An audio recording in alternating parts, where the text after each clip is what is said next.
ഇനി നമുക്ക് പരീക്ഷിത്ത് മഹാരാജാവിൻ്റെ അടുത്തേക്ക് പോകാം.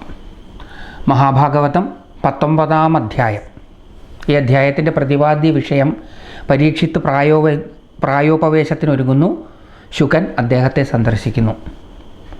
അതാണ് ഈ അധ്യായത്തിലെ പ്രതിപാദ്യ വിഷയം. നേരത്തെ തന്നെ പരീക്ഷിത്ത് മഹാരാജാവിന് താൻ ചെയ്ത കാര്യം ശരിയായോ എന്ന ഒരു തോന്നൽ ഉണ്ടായിരുന്നു.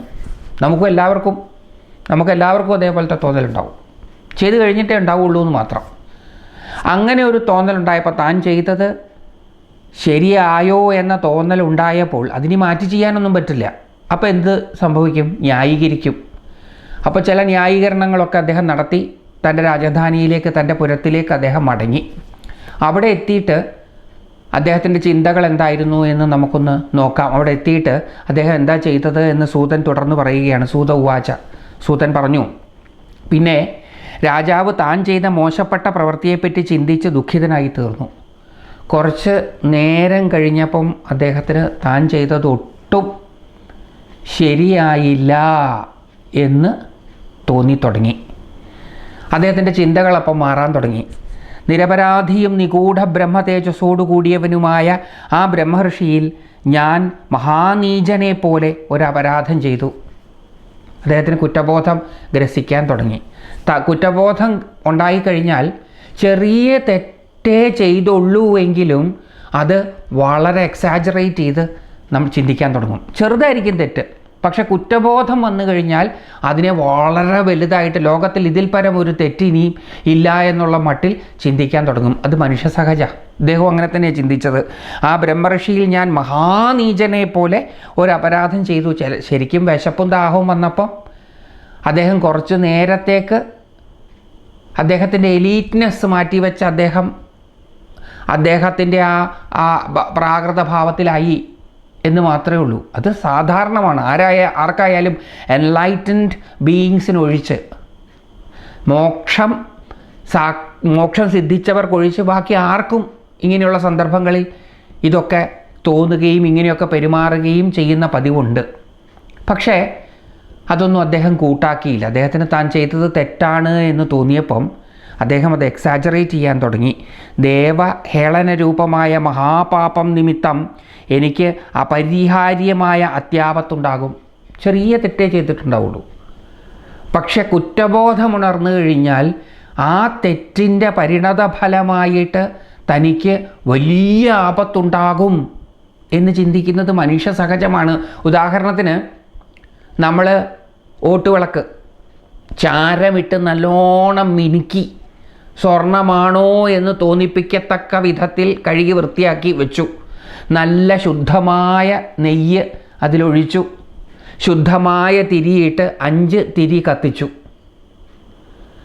കണ്ണടച്ച് പ്രാർത്ഥിക്കുന്നതിനിടയിൽ കാറ്റ് വന്ന് തെക്കേ തിരി അങ്ങ് കെടുത്തി. നമ്മുടെ മനസ്സിൽ ഒരു നിസ്സാര സംഭവം, ഒരു തിരി കെട്ടുപോയി, അത്രയേ ഉള്ളൂ. നമ്മൾ കെടുത്തിയതുമല്ല, കെട്ടുപോയതാ.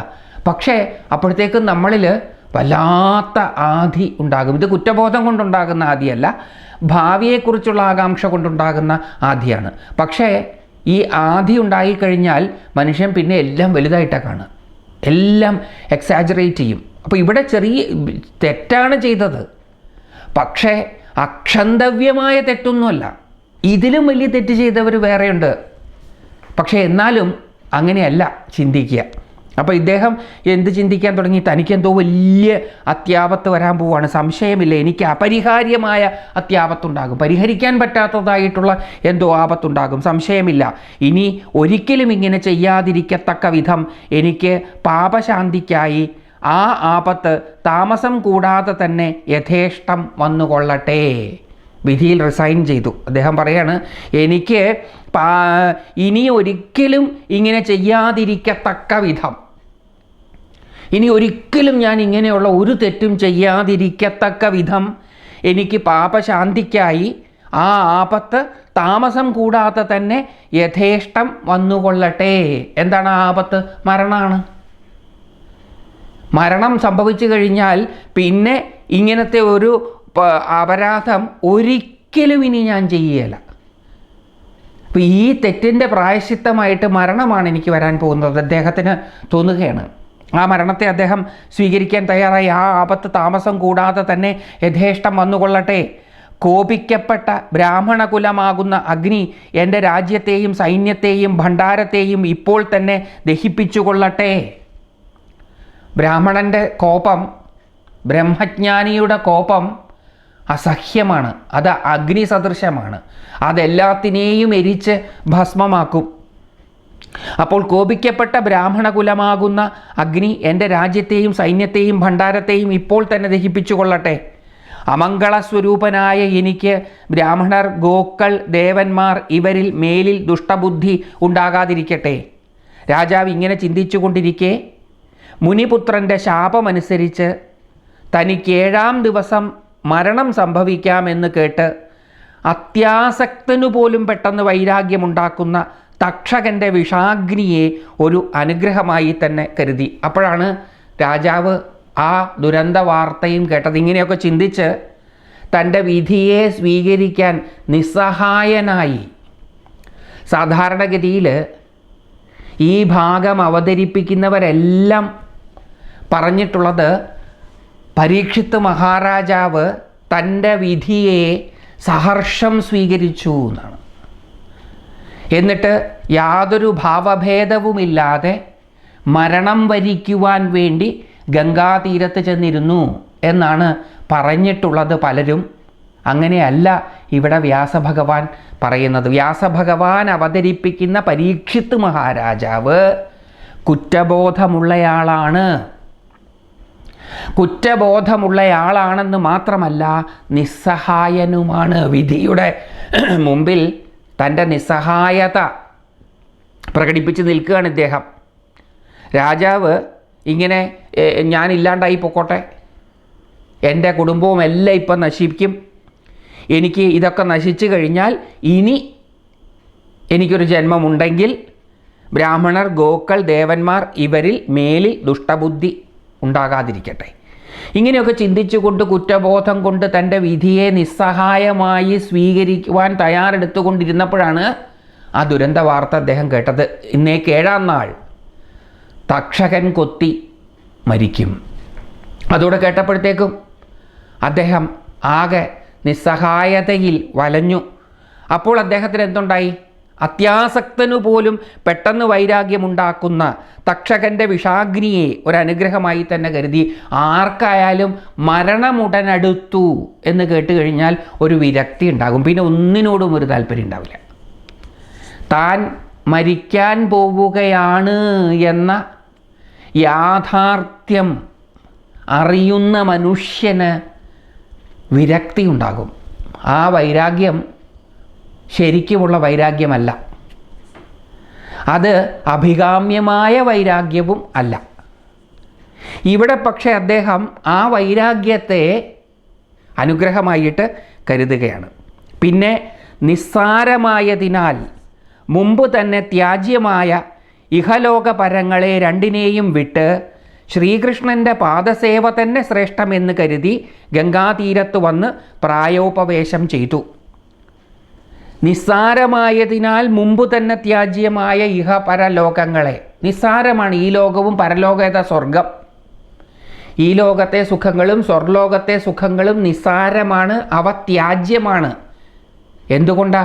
അതിലും വലിയ ഒരു സുഖമുണ്ട്, പരമാനന്ദമാകുന്ന സുഖം. പരമമായതിനെ സാക്ഷാത്കരിച്ചാൽ ഉണ്ടാകുന്ന ആനന്ദത്തിൻ്റെ മുമ്പിൽ ഈ ലോകത്തുള്ള സുഖങ്ങളും പരലോകത്ത് സ്വർഗത്തിലുള്ള സുഖങ്ങളും നിസ്സാരമാണ്.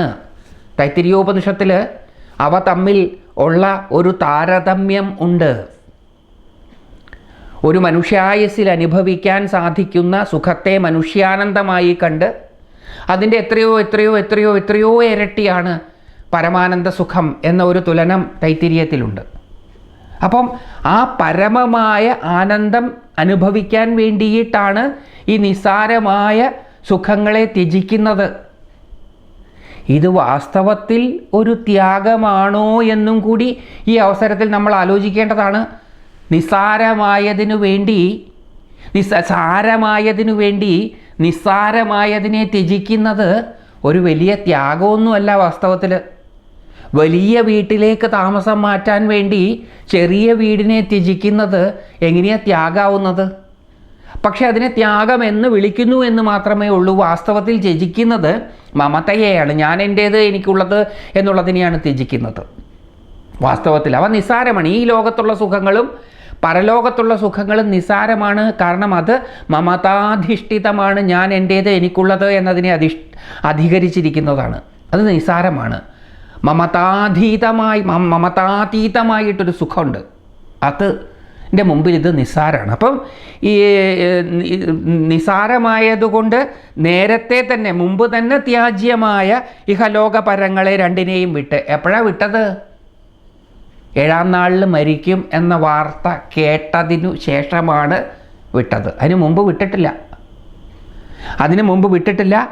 പക്ഷേ ഇദ്ദേഹത്തിനൊരു പോസിറ്റീവ് ക്വാളിറ്റി ഉണ്ടായിരുന്നു. സാധാരണഗതിയിൽ ഇങ്ങനെയൊക്കെ സംഭവിച്ചു കഴിഞ്ഞാൽ ഒരാൾ ചെയ്യുക ഒന്നുകിൽ മദ്യത്തിനടിമയാകും, അല്ലെങ്കിൽ മയക്കുമരുന്നിനടിമയാകും, അല്ലെങ്കിൽ വിഷാദ രോഗിയായി മാറും. ഇതൊന്നും സംഭവിച്ചില്ല. എന്താ കാരണം? അദ്ദേഹത്തിന് ഈശ്വര വിശ്വാസം ഉണ്ടായിരുന്നു. വിശ്വാസം എന്നുള്ള വാക്ക് ശ്രദ്ധ എന്ന അർത്ഥത്തിലാണ് പ്രയോഗിക്കുന്നത്. ഈശ്വരനിൽ ശ്രദ്ധയുണ്ടായിരുന്നു. ഈശ്വരനിൽ ശ്രദ്ധയുള്ള ഒരാൾക്ക് ജീവിതത്തിൽ കുറ്റബോധത്തോടുകൂടിയ നിസ്സഹായതയുണ്ടായാലും അയാൾക്ക് ആശ്രയിക്കാൻ ഈശ്വരൻ്റെ പാതാരവിന്ദങ്ങളുണ്ട് എന്നുള്ളതുകൊണ്ട് അയാൾ മദ്യത്തിനോ മയക്കുമരുന്നിനോ വിഷാദരോഗത്തിനോ അടിമയാവുകയില്ല. അതാണ് ഈശ്വര വിശ്വാസത്തിൻ്റെ പ്രത്യേകത. അതുകൊണ്ടാണ് ഈശ്വരനെ വിശ്വസിക്കണം എന്ന് പറയുന്നത്. ഈശ്വര വിശ്വാസം എന്തിനാണ് ജീവിതത്തിൽ എന്ന ചോദ്യത്തിൻ്റെ ഉത്തരമാണത്. ജീവിതത്തിൽ സെറ്റ് ബാക്കുകൾ ഉണ്ടാകുമ്പോൾ മയക്കുമരുന്നിനെയും മദ്യത്തെയും വിഷാദരോഗത്തെയും ആശ്രയിക്കാതെ നിലനിൽക്കണമെന്നുണ്ടെങ്കിൽ ഈശ്വരവിശ്വാസം കൂടിയേ തീരൂ. അതുകൊണ്ടാണ് ഈശ്വരവിശ്വാസം ഉണ്ടാകണം എന്ന് പറയുന്നതിൻ്റെ അർത്ഥം. അപ്പോൾ ഇവിടെ അദ്ദേഹം എന്ത് ചെയ്തു? ശ്രീകൃഷ്ണൻ്റെ പാദസേവ തന്നെ സർവശ്രേഷ്ഠമെന്ന് കരുതി ഗംഗാതീരത്ത് വന്ന് പ്രായോപവേശം ചെയ്തു. ഇവിടെയും നമ്മൾ നേരത്തെ ചോദിച്ച ചോദ്യം പ്രസക്തമാണ്. സാധാരണ വ്യാസഭഗവാൻ ഒരുപാട് സന്ദർഭങ്ങളിൽ പലരെയും കൊണ്ട് പലരെയും ശപിച്ചിട്ടുണ്ട്. പക്ഷേ ശാപ അനന്തരം ശാപമോചനത്തിനുള്ള യാചനയുണ്ടാവുക പതിവാണ്. ശാപമോചനം കൊടുക്കുകയും പതിവാണ്.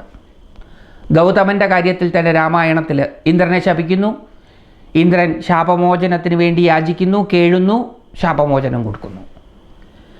ഇവിടെ ഇദ്ദേഹത്തിന് ഈ കുറ്റബോധമൊക്കെ ഉണ്ടായപ്പോൾ, നിസ്സഹായതയുണ്ടായപ്പോൾ, മരിക്കും എന്ന ശാപവചസ്സുകൾ കേട്ടപ്പോൾ അദ്ദേഹത്തിന് തിരിച്ച് ആ ശമീകാശ്രമത്തിലേക്കൊന്ന് പോയാൽ മതി. ശമീകാശ്രമത്തിൽ നിന്ന് തൻ്റെ രാജധാനിയിലേക്ക് വഴിയറിയാവുന്ന പരീക്ഷിത്ത് മഹാരാജാവിനെ കൊണ്ട് എന്തുകൊണ്ടാണ് വ്യാസഭഗവാൻ തിരിച്ച് ആ ശമീകാശ്രമത്തിലേക്ക് ചെന്ന് ആ മുനിയോട് ക്ഷമ ചോദിപ്പിക്കാഞ്ഞത് എന്നൊരു ചോദ്യമുണ്ട്. ഒന്ന് തിരിച്ചു നിന്ന്, സോറി മഹർഷി, അറിയാതെ പറ്റിപ്പോയതാണ്. മഹർഷി പറഞ്ഞിരുന്നു നേരത്തെ, ആ മുനിയും പറഞ്ഞിരുന്നു വിശപ്പും ദാഹവും സഹിക്കാൻ വയ്യാതെ ചെയ്തതാണ്, വലിയ അപരാധമല്ല എന്ന്. അപ്പോൾ ചെന്നൊന്ന് മാപ്പ് പറഞ്ഞിരുന്നുവെങ്കിൽ, വ്യാസഭഗവാൻ പരീക്ഷിത്ത് മഹാരാജാവിനെ കൊണ്ടൊന്ന് മാപ്പ് പറയിപ്പിച്ചിരുന്നുവെങ്കിൽ കഥ മാറുമായിരുന്നു. എന്തുകൊണ്ടാണ് മാപ്പ് പറയാതിരുന്നത്? ഒന്ന്, ഒരു പക്ഷേ അദ്ദേഹത്തിൻ്റെ അഹങ്കാരം അതിന് സമ്മതിച്ചിട്ടുണ്ടാവില്ല. മാപ്പ് പറയാൻ അദ്ദേഹത്തിൻ്റെ അഹങ്കാരം അദ്ദേഹത്തെ അനുവദിച്ചിട്ടുണ്ടാവില്ല. പക്ഷെ പരീക്ഷിത്ത് മഹാരാജാവിനെ പോലെ ഒരു മഹാൻ അങ്ങനെ ചിന്തിക്കാൻ വഴിയില്ല. പിന്നെ എന്തായിരിക്കാം അദ്ദേഹം തിരിച്ചുപോയി മാപ്പ് പറയാതിരുന്നിട്ടുണ്ടാവുക? വേണ്ടത് വേണ്ടപ്പോൾ ചെയ്യാൻ തോന്നാനും വേണം ഒരനുഗ്രഹം. ആ അനുഗ്രഹം അദ്ദേഹത്തിന് ഉണ്ടായിട്ടുണ്ടാവുകയില്ല ഒരു പക്ഷെ. ഏതായാലും വ്യാസഭഗവാൻ ഇവിടെ ശാപമോചനം എന്ന പ്രക്രിയ പറയാതിരുന്നതിൻ്റെ കാരണം കുറച്ചും കൂടി കഴിഞ്ഞാൽ നമുക്ക് വെളിപ്പെടും. അപ്പം നമുക്ക് വീണ്ടും ആ ചോദ്യവും അതിൻ്റെ ഉത്തരത്തിലേക്കും കടന്നു വരാം. അപ്പോൾ ഈശ്വരവിശ്വാസത്തിൻ്റെ ആവശ്യകത നമ്മൾ മനസ്സിലാക്കി. ഇതില്ലായിരുന്നു എന്ന് വിചാരിക്കുക, അദ്ദേഹത്തിന് എന്ത് സംഭവിച്ചേനെ? ഡിപ്രസ്ഡ് ആയിപ്പോയേനെ, അല്ലെങ്കിൽ ഡ്രഗിലോ ആൽക്കഹോളിലോ അഭയം തേടിയേനെ. ഇതൊന്നും ചെയ്തില്ല. അദ്ദേഹം എന്ത് ചെയ്തു?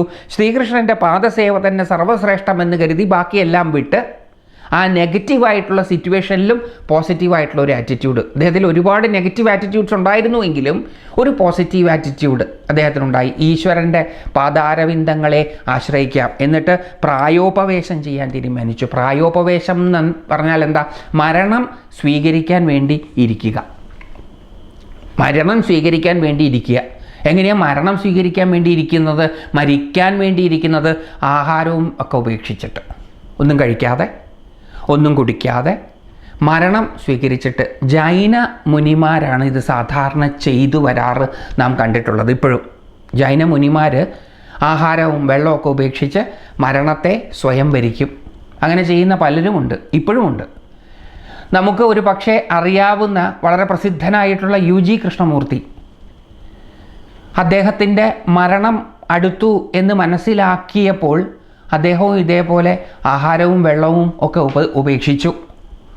അങ്ങനെ ചെയ്യുന്നവർ ഇപ്പോഴുമുണ്ട്. ഇദ്ദേഹം തീരുമാനിച്ചു ഇത് ശരിക്കും ഒരു ജൈന സമ്പ്രദായമാണ്.